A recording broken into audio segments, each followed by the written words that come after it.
It doesn't matter what you want to work with. The people that are going to work with you are the people that you can help. If you can help somebody accomplish their goals, they're going to be happy to compensate you for that. It doesn't matter who you want to work with. It makes no difference what you want.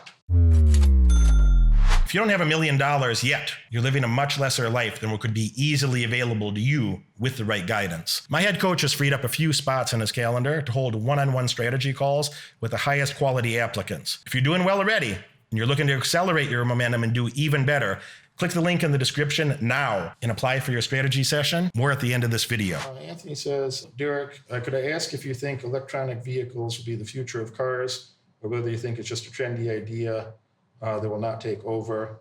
Hope you're enjoying your new Rolls Royce, by the way. But to be clear about the Rolls Royce, I ordered the Rolls Royce. I paid a 6-figure deposit for the Rolls Royce.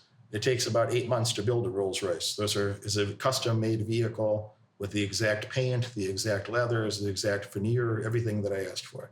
So it's going to be about 8 months. It'll be later in the year when the car comes. But the car is ordered, deposit is made. 8 months in the future, we have a car.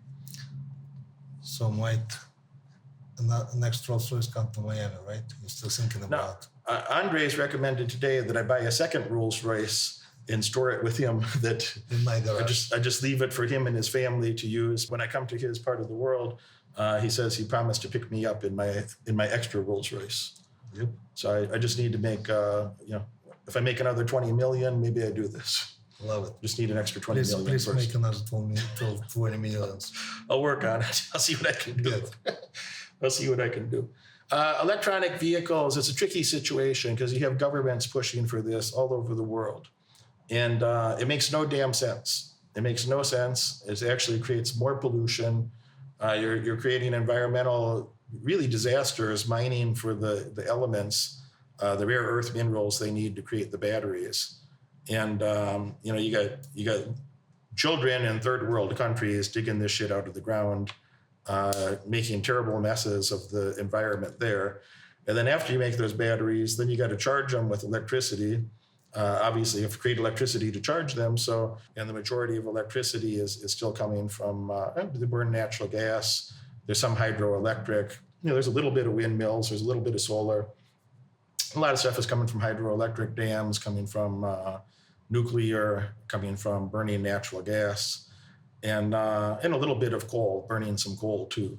So the coal, which they've got rid of most of that in the United States, but in other countries they still burn coal all over. So China, they're burning plenty of coal, and you're not going to tell these other countries what they're going to do. So America's putting itself at a stupid disadvantage. The dealerships have to discount them significantly. The dealerships they don't want the cars. Nobody wants the cars. Nobody wants electronic vehicles. They want, gas-powered shit that is reliable and works. So if the things were so good, you wouldn't have to create laws to mandate this. There would be an organic demand from the public. The public doesn't want it. I don't want one. The public doesn't want it. And, can the politicians, enforce that over time? They're sure trying hard. A lot of people don't want those. I don't want one. I don't like them. And there's a deep insincerity about the cleanliness of this. They talk about it like it's, clean technology. No, it's not. No, it's not. There's more pollution happening. You have to burn natural gas. You have to take the rare earth elements out of the ground to create the batteries. There's more pollution that happens creating those electric vehicles than what's happening in the production of regular petroleum vehicles. So it makes no sense. It makes zero sense. Are they gonna keep pushing it? Yeah, probably. We'll see. Joseph says, Hi Derek, Andrei. Thank you for sharing your time and experience. For a service-related business looking for partners, when creating a client avatar, what is the priority? Finding someone you want to work with, or the people that need and want your service? It doesn't matter what you want to work with. The people that are going to work with you are the people that you can help. If you can help somebody accomplish their goals, they're going to be happy to compensate you for that. It doesn't matter who you want to work with. It makes no difference what you want. Nobody gives a shit what you want. Nobody in the world gives a shit what you want.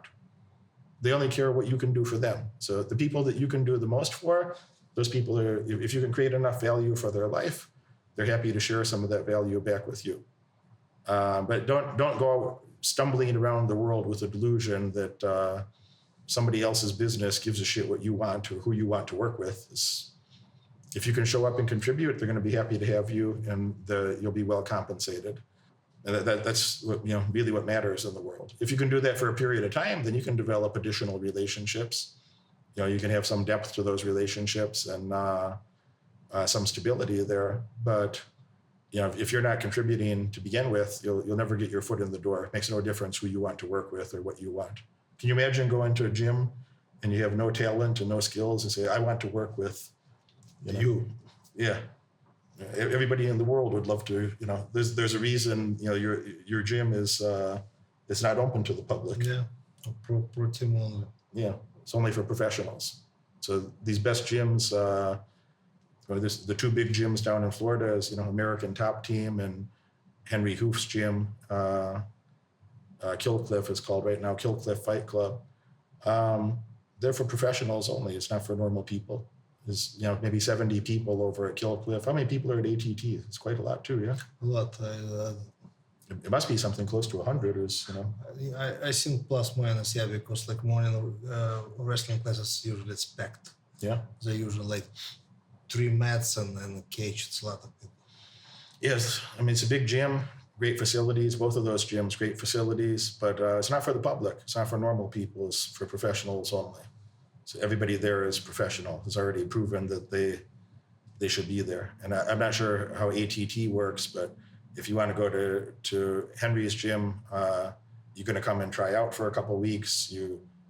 Even if you're a professional fighter and you want to go there, you can't just say, I want to work with you guys. Well, you don't give a shit what you want. You got to show up for a couple of weeks and make sure that you fit in. You're not causing problems. You're doing the work. Everything's a good fit. And you have some talent, you have some skills, and then maybe you'd be invited to stay. But you have to show up for a couple of weeks first and make sure everything is good. ATT does this as well? I have no idea, but how I get to ATT, my management team talked to Josh Masvidal. Josh Masvidal asked management of ATT and owner, and they said, yeah, he can come. Yeah, well, you already had established. I had some reputation behind, some fights, Yeah, you already had the reputation that hardworking man, good man, world champion. Thank you. So then you can come. But for a normal person showing up, knocking, hey, I want to train with you guys. It's like, well, the door is locked. You can't even get in to say that. You're not even going to get in the door. The door is locked. Yeah. Security is not going to let you in. It's locked all the time. Yeah. You have to buzz it. Yeah. Yeah, when I came there and knock on the door with no appointment, I had an appointment with one of the guys to train with, and I come to your gym and I knock on the door, and part of their brain is saying like, he seems sincere and doesn't seem like he's full of shit, but I don't know. So anyway, yeah, they're not even going to let you in the door.